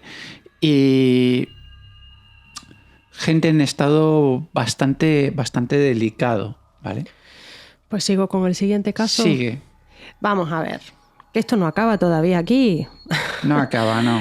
Desgraciadamente, el 6 de julio del 37 aparece en 10º orden de aparición y en 10º orden de fallecimiento, aparece una persona a la que no se le puede identificar, que es un hombre. Vamos a llamarlo al hombre desconocido 5, y a este lo encontraron en el río Cuyahoga. Era un hombre entre 30 y 40 años. Los cuerpos los encontró pues un guardia que pasaba por ahí, lo vio en el Dijo, en el ¿qué es río. eso? ¿Qué es eso? Dios. Madre mía. ¡Cuyahoga! Y llevaría como unos 2 o 3 días al aire libre. Por lo tanto, ya estaba sufriendo. Abandonado, sí. Estaba sufriendo el pobrecillo. O sea, el cuerpo se estaba Sí. putrefactando. Ostras. No sé por qué me Vamos, río que ahora. ya no estaba bañándolos ni estaba tratando la piel. Exacto, ya estaba ahí ya descomponiéndose, es lo que quería decir. Pues lo diferente con esta persona, que es algo terrible, es que no tenía vísceras ni corazón y nunca se encontró. No se sabía dónde estaba. Entonces, ¿qué vamos? ¿Sigue cambiando el modus operandi? ¿Está jugando a cosas nuevas, indagando a nuevos cambios? O tal vez hubiera algún otro asesino que estaba también poniendo sus granitos de arena. De arena. De arena. Estamos fatal. Venga, vamos. Bien, Vamos, que queda porque algún par de apareció ellos. el undécimo cadáver, concretamente el 8 de abril de 1938. Como decimos, este era el número 11 cadáver en aparecer, pero era el número 13 en la lista de fallecimientos. Vale, apareció este cadáver en el río Cuyahoga y se trataba de una mujer cuyos nombre tampoco fue descubierto y se etiquetó como desconocida número 3. Esta pobre mujer llevaba muerta entre 2 y 5 días aproximadamente y se consiguió encontrar la mitad inferior de sus piernas, pero meses más tarde, ojo. Y esta mujer también volvió a aparecer dentro de un saco. Por si fuera poco, se consiguió detectar una droga en su cuerpo. Esta mujer había sido drogada, presumiblemente previo paso a ser asesinada. Eso es interesante porque ya tenemos otra cosa que del modus operandi, los drogas, y yo creo que de alguna forma espero que las personas no fueran conscientes de lo que les pasaba gracias a las drogas. Quiero creer eso. Duodécimo. ¡Wow! Que aparece en aparición y en vamos fallecimiento. 12. Vamos 12. Tampoco se reconoce a quién es esta persona, por lo tanto vamos a llamarla la mujer desconocida número 4 y aparece justo en el centro de Cleveland. 16 de agosto de 1938. Esta mujer lleva entre 4 y 6 meses fallecida. O sea, que fallecería entre febrero y abril del 38. Y se encuentran en 3 bultos envueltos en ropa, cajas y periódicos, el torso, las extremidades y la cabeza. O sea, el tío era cuidadoso y los Ya ponía todo. en orden. Y encima la deja junto a la oficina de Eliot Ness en una zona que se podía ver O sea, que perfectamente Eliot Ness desde su podía ver oficina. la zona desde su oficina. Podía verlo perfectamente. Por lo tanto, está otra vez retando con ese pulso a la policía y burlándose Y ya de ellos. directamente era un reto directo a Eliot Ness. Exacto. Era un reto total. ¿Qué pasa? Mira, pasan 2 días y Eliot Ness, como decía antes, estaba hasta los mismísimos, pues ya se puede imaginar, ya está fuera de sí. ¿Y qué pasa? Pues mete la pata Eliot Ness, la mete a fondo, porque él intenta aplicar las técnicas que saben que le funcionan en la mafia con sus intocables, en la que es todo una forma quizás bastante agresiva de tratar el tema. Y no se le ocurre otra cosa que ir a Kingsbury Run, que sabemos que es donde estaban toda la gente sin hogar, Sí. pues con sus chabolas, sus medias casas montadas, gente en Sobreviviendo la como calle, podían. sobreviviendo como podían, y no se les ocurre otra cosa que empezar a tomar huellas dactilares de todo, pero además prenderle fuego a esa parte de la ciudad completa Buah. y dejar a esta gente sin el mínimo hogar que se habían construido ahí. Los deja todos. ¿Qué pasa? Todo el mundo se le echa en masa. Es que hay que decir, Elliot Ness... Ahí se pasó de frenada. Se te fue, ¿eh? Se te fue la pinza, como decimos aquí. Se te fue la cabeza. Totalmente, vamos. Se fue. Total. ¿Qué has hecho? O sea, has dejado a gente en la calle. Esto no nos gusta, Elliot Ness. Y claro, pues se pueden imaginar la indignación popular que hubo y al final de todos los detenidos que cogió y de todos los que le tomó la huella, pues resulta que ninguno pudo ser encarcelado. Que fueron más de 40 o algo así. Pues yo tengo como unos 60 detenidos. Va. Efectivamente, más de 40, era más de correcto. 40. Y fíjate tú qué presión debió soportar este hombre para llegar a esos extremos. Yo creo que sí, que estaba ya desesperado. Desmontar un poblado de gente que había perdido absolutamente todo. Pero además, a mí lo que me choca es que vaya otra vez a esta zona donde están todos estos gente vagabundos, indigentes, cuando estamos viendo que el perfil es de una persona que posiblemente tenga más dinero. Yo creo que era la desesperación. No sé. La desesperación. Bueno, en todo esto es que apareció un 13º cadáver. ¿Y si es que esto no acaba? No, era el 16 de agosto de 1938, cuando en el centro de Cleveland apareció el cuerpo descuartizado de un hombre, el cual la policía lo etiquetó como desconocido número 6. Este hombre llevaba muerto entre 7 y 9 meses, por lo que se estima que debió ser ejecutado sobre noviembre de 1937 o enero del 38. Elliot Ness no estaba solo. Elliot Ness era el que daba la cara, era el que dirigía, era el que llevaba el peso de la investigación. Pero había gente detrás de Elliot Ness que eran los que estaban a pie de campo, por así decirlo. Como por ejemplo el jefe de la policía local, George Matovich, o también el jefe de la brigada de homicidios, James Hogan, o el agente Peter Merillo, del cual también luego hablamos un poquito. También te digo que tu jefe de policía se apellide Matovich, yo a ese le tendría miedo, ¿eh? ¿Verdad? Matovich, agüita.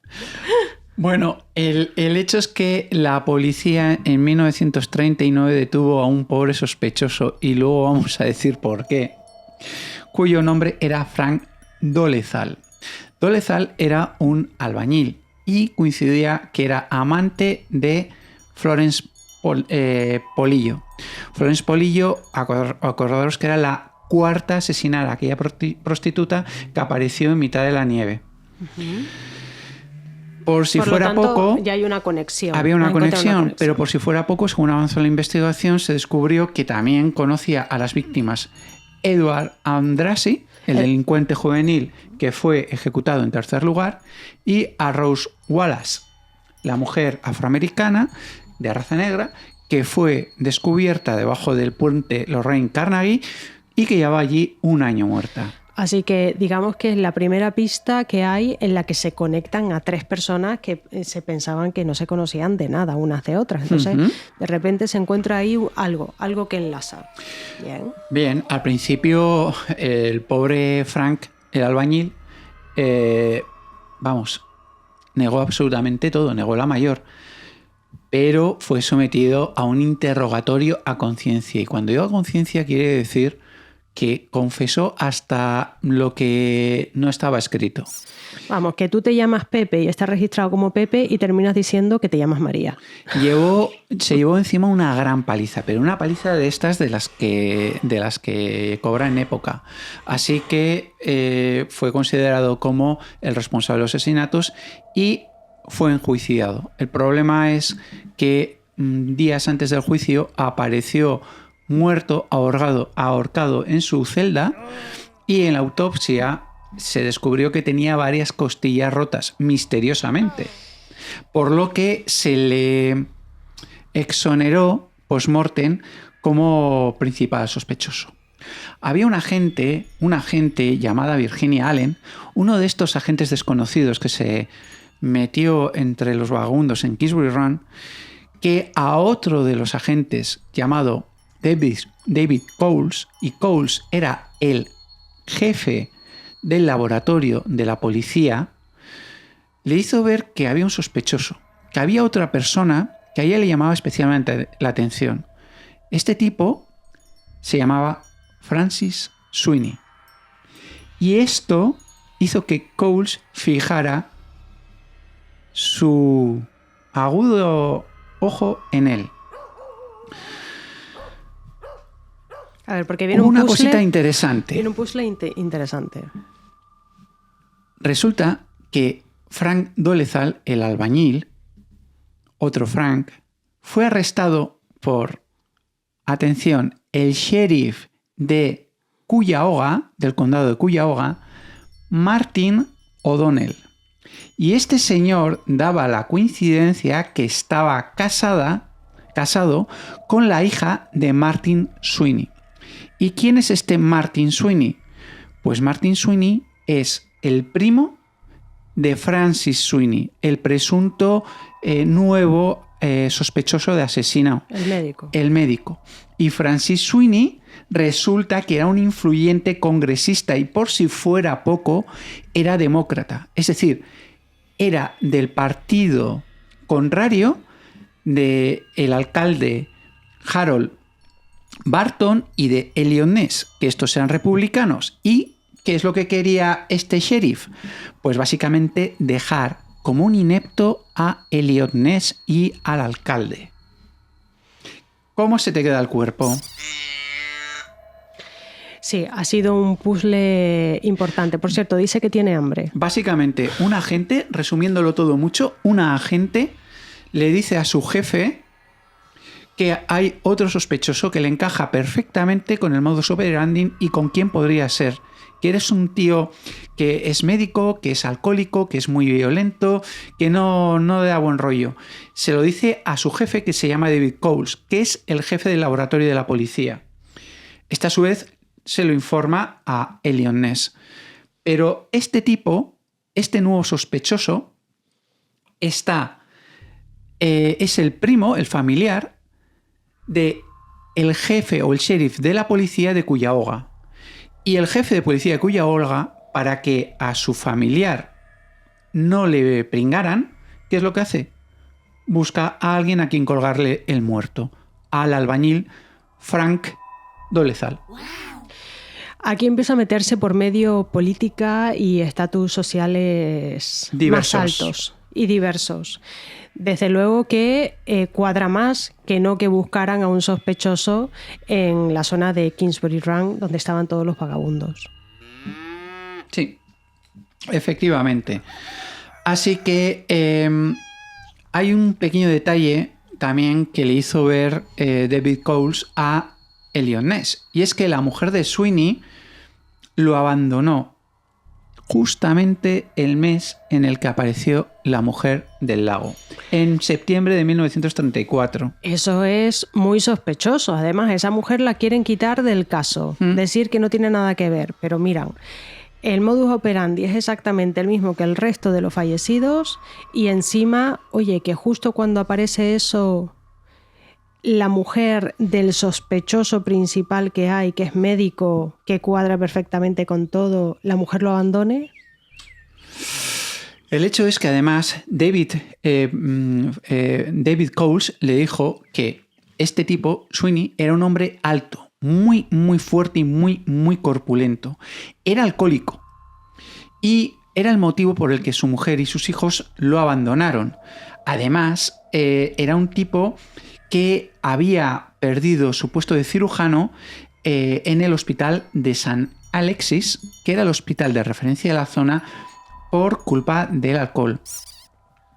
Además hubo otro detalle, y es que se rumoreaba, se decía que Francis Sweeney era bisexual, y por ese mismo motivo pensaban que podría tener resquemor por igual tanto hombres como mujeres. Pues al fin y al cabo no distinguía en sexo ni raza, tan solo en clase social.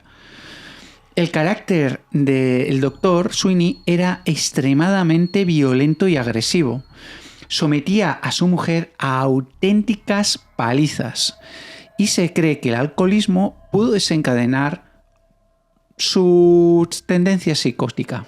Pues podría ser. Vamos a ver, lo de la psicosis no quiere decir que sea Ahora iba a decir un psicótico. No, ¿cómo?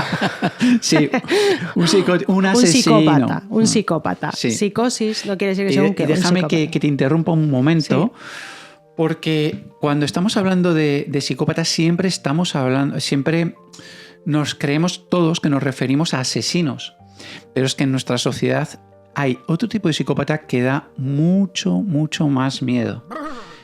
Yes. El psicópata integrado. Yes, you're right. Y si queréis saber algo sobre este tipo de psicópata, del cual estoy seguro que conocéis a alguno, porque se estima que son el 1% de la población. Y es poco decir, me parece, ¿eh? que cerca de una persona de las que de 100 tú puedas conocer, amigo mío, es un psicópata. Os recomendamos que leáis este libro del psicólogo Vicente Garrido, El psicópata integrado. Buenísimo.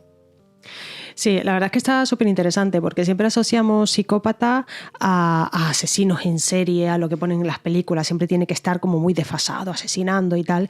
Y no tiene por qué ser así. Hay psicópatas en distintos grados y los podemos tener al lado viviendo. Puede ser incluso tu pareja, puede ser algún familiar Tu tuyo. jefe.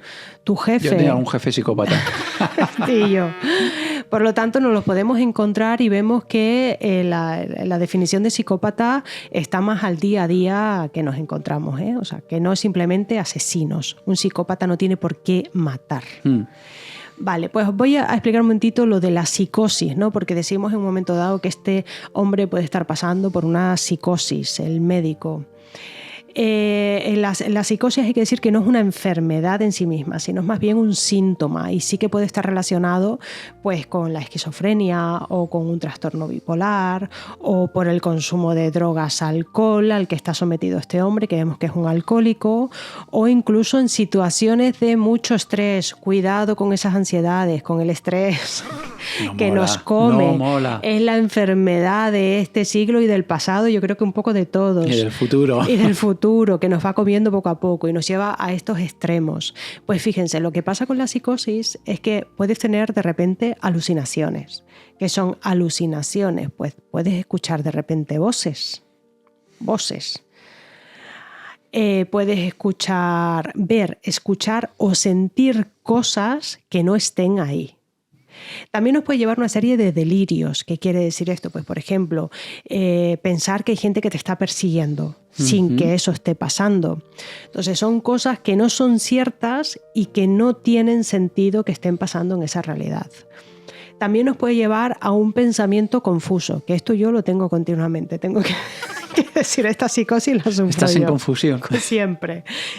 Que es realmente una dificultad para organizar las ideas o entender lo que esté pasando a tu alrededor.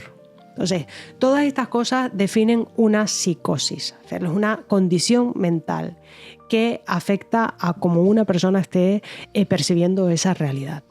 Pues hasta aquí. Hasta aquí.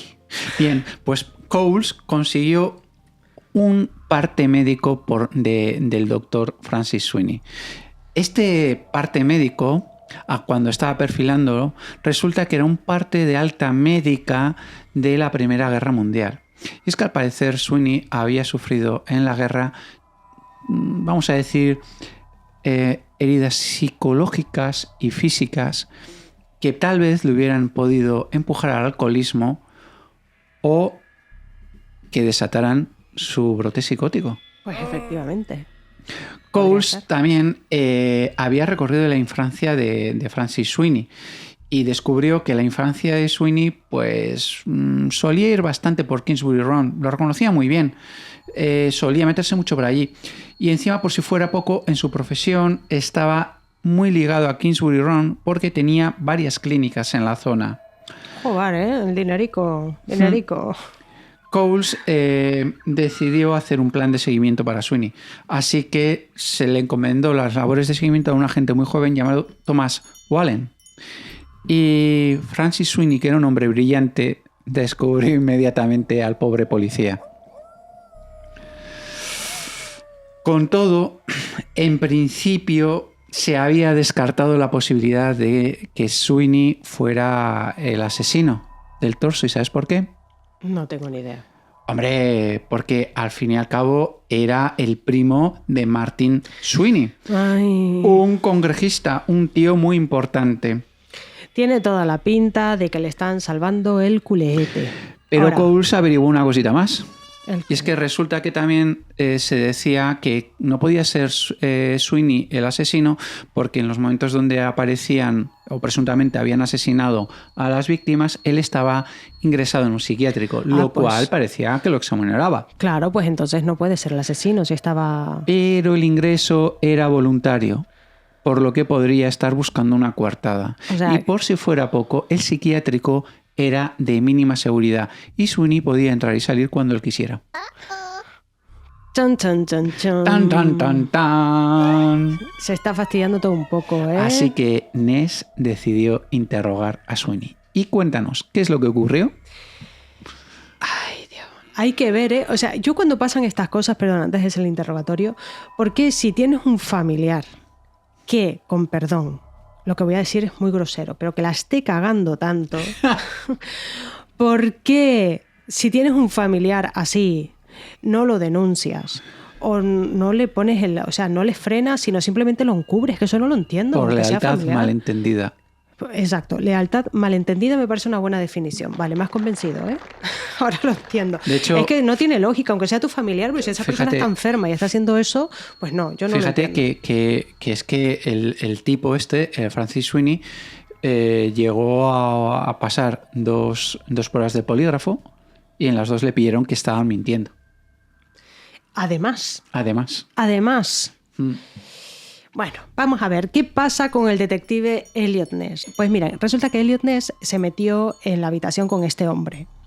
Y Elliot Ness pues intentó de alguna forma ponerse de una forma amenazante. Tenemos que tener en cuenta que estamos frente a un médico que ya sabemos que es muy sospechoso de ser el asesino, un hombre además que era muy fuerte, corpulento, Muy corpulento, impresionaba. Y Elliot Ness, muy agresivo. muy agresivo, y Elliot Ness intentó darlo todo para parecer amenazante. Entonces le dice a Sweeney claramente, le dice, yo sé que tú eres el asesino.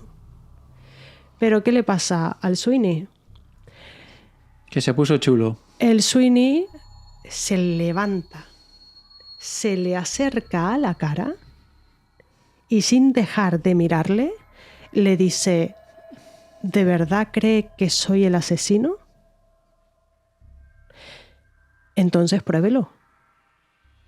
¿Y qué hizo Ness? Ness, yo creo que en ese momento se hizo caquita. Se hizo caquita. Porque realmente Ness se levantó asustado y llamó a sus compañeros. Pero resulta que es que sus compañeros no estaban en la habitación de al lado. Se habían ido a cenar. Se habían ido. ¿Y qué pasó? Pues se vio que le estaba pasando miedo y eso hizo que el Sweeney se viniera todavía más arriba y le dice en tono burlón, dice, oye, parece que todos se han ido a almorzar. Inés salió por patas. Ahí se largó de ahí. Perdió la batalla. Claro, se largó. Ness tenía que haberse saltado un poco sus reglas morales y haberle partido la cara a ese momento a Sweeney.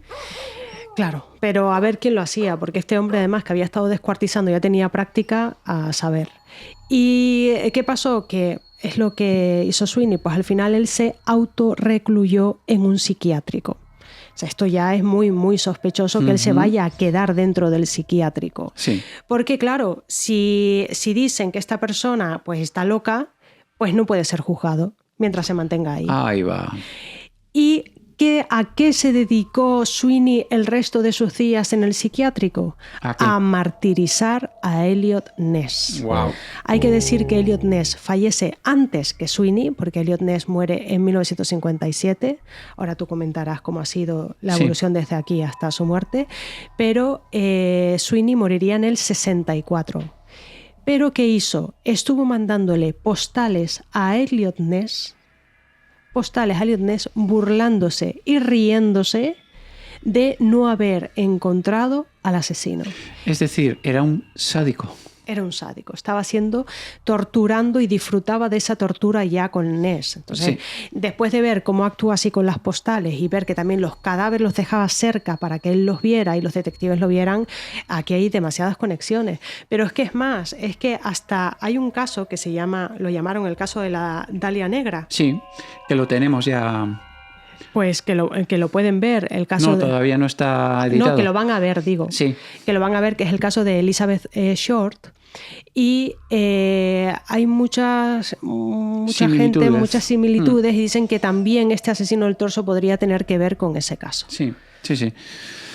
Pues el hecho es que Eliot Ness era un hombre joven, tenía 36 años, y era un hombre que estaba formado, pero para otro tipo de investigación. Se vio obligado, y no me canso de repetirlo, y no me cansaré jamás de repetirlo, a realizar una labor para la que no estaba preparado, y tuvo que hacer frente a un tipo de presión bestial por parte de la prensa y del público en general. Esto supuso la caída en picado de Eliot Ness. A nivel mental, a nivel físico, a todos los niveles, Eliot Ness poco a poco se fue desmoronando. Nunca se llegó a recuperar de este tipo de caso. En 1942 fue cuando dejó el cargo de director de salud pública debido a un accidente de tráfico. Y este accidente realmente lo que le obligó fue a dejarlo porque, paradojas del destino, el agente que había combatido en la ley seca el consumo de alcohol iba completamente ebrio. Llevaba una borrachera del 15. Borracho como una cuba, que se dice. Sí. Esto hizo que cayera en una depresión que fue bastante considerable. En 1947, Ness se rehizo un poco y trató de dar la batalla final. Se presentó al cargo para alcalde de la ciudad de Cleveland. No fue elegido y su reputación estaba bastante ya manchada y bastante debilitada. ¿Esto qué es lo que hizo? Que todavía Eliot Ness cayese todavía más en una profunda depresión y en el alcoholismo. El 16 de mayo de 1957, el agente especial Eliot Ness falleció en Courtsport, Pensilvania, víctima de un infarto de miocardio a los 54 años de edad. Por desgracia, no vio su fama restaurada, no vio su luz volver a brillar, porque falleció poco antes de que se publicara el bestseller Los Intocables de Eliot Ness y de que se hicieran gran cantidad de películas y de historias, incluso obras de teatro, sobre él y los intocables. Hay que ver, una vida súper intensa. Vamos a ver, y ahora vamos a hacer de forma más o menos... El epílogo de esta historia. Vamos a ir más o menos rapidito porque vamos a ir nombrando muchísimas víctimas. ¿Y por qué? Pues miren, resulta que nunca se resolvió al final el caso de este descuartizador de Cleveland. Al final, oficialmente no se sabe. Perdón. Pero tenemos a ese agente, ¿se acuerdan de Peter Merylo? Sí, que estaba a las órdenes directas de Eliot Ness.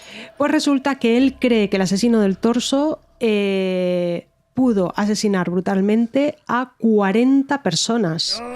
Que hemos nombrado 13, pero nos faltan. Y una fue excluida.